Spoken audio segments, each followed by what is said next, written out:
Gerhard Richter's Abstraktes Bild from 1997 is a masterpiece of the artist's abstract work. It is sublime, it hums, it has this extraordinary pulsating beauty.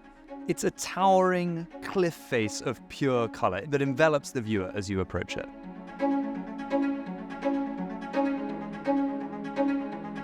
From a distance, its immense scale draws us in. It's as though it pulses on the wall.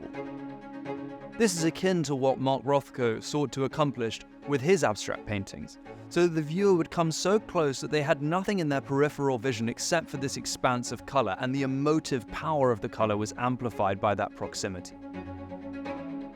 As we approach the work, there's really nowhere for our eye to rest. We skate over these expanses of pure colours, these crimsons, these purples, and then we find these other areas, these crevices, through which we peer to find all these other colours that Richter has layered underneath. This is entirely emblematic of what we look for in the greatest of Richter's Abstraktes Bilder.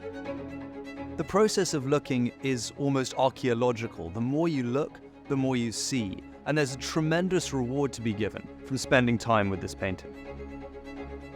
What I feel when I encounter a great Abstraktes Bild is this realization that Richter, above all else, is something of an action painter.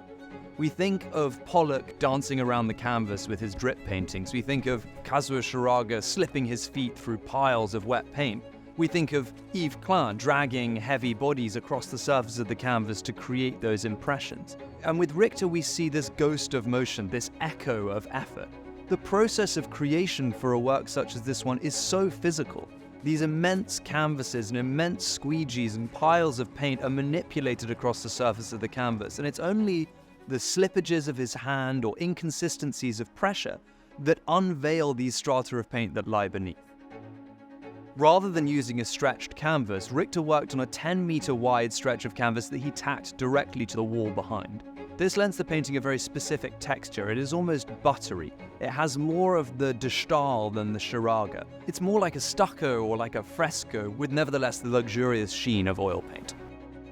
Richter is an undeniable master of the medium. He knows exactly what each of the tools that he can use affords him. By using the reverse to excise the surface, he's using a paintbrush in a totally new way, and creating a heightened contrast between the smoothness of the squeegee and the harshness of that blunt instrument. The present work is a summation of everything he's been building towards over 40 years that distinguishes his work within an oeuvre that is already distinguished within the context of painting in the post-war period.